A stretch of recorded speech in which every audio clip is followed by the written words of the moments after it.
ตรงมาเป็นหลอดคอออกมาเป็นถุยออกมาเป็นเจนนีท่านคำเจนดำใจช่องมาเป็นน้ำแก้วกองซองใส่แดงฝ่ายของแค่อันละเลิศฝ่ายแก้วเกินสวรรค์ปันมาทำหม้อปอกแดดที่เล็บผูกแขนหลาน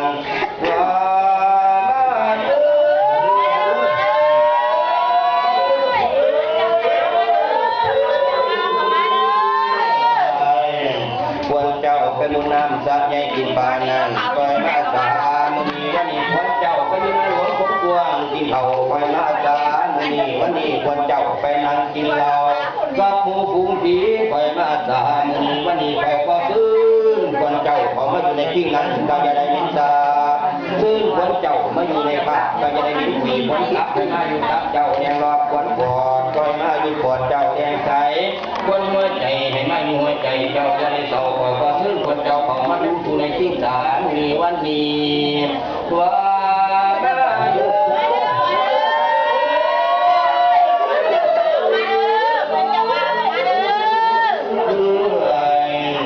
วันจะมาวันนั้นท่านเจ้าเขาผีนั้นก็ให้เจ้าห้าขอแก้วนาผีนั้นก็ให้เจ้าค่ายให้เจ้ากลับมาได้ช่องก็ให้จะมากินเผาน้ำพอน้ำเนน้ำลูกน้ำผัวเจ้าดื้อควรจะมาแล้วจะมันปานแค่นินแดงควรจะมาแล้วจะแก่ปานแค่นินละให้เจ้ามันให้ยันได้เศร้าเสน่ห์ใหญ่เป็นต่อจะแก่ทักชุ่มเป็นหลักจะแก่ได้โคนอย่าได้มนเงินสองย่าได้หมองเงินเท่ายาได้เท่าแก่เตียตีแต่ให้จะมีอายุนานนั่นจะได้คอยเท่า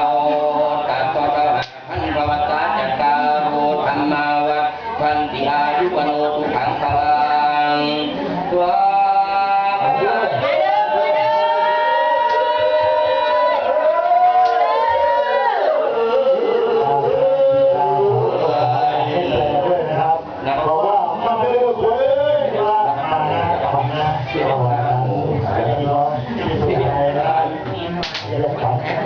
คาถาตัวนี้ยังที่มาก้อมาไก่นี้อาจหลานผู้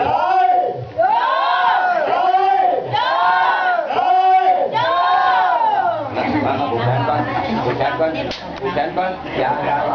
ผมยืดแขนมาก่อนยืดแขนมาเอาไข่มาวางก่อนครับดีปวดขาเดินดี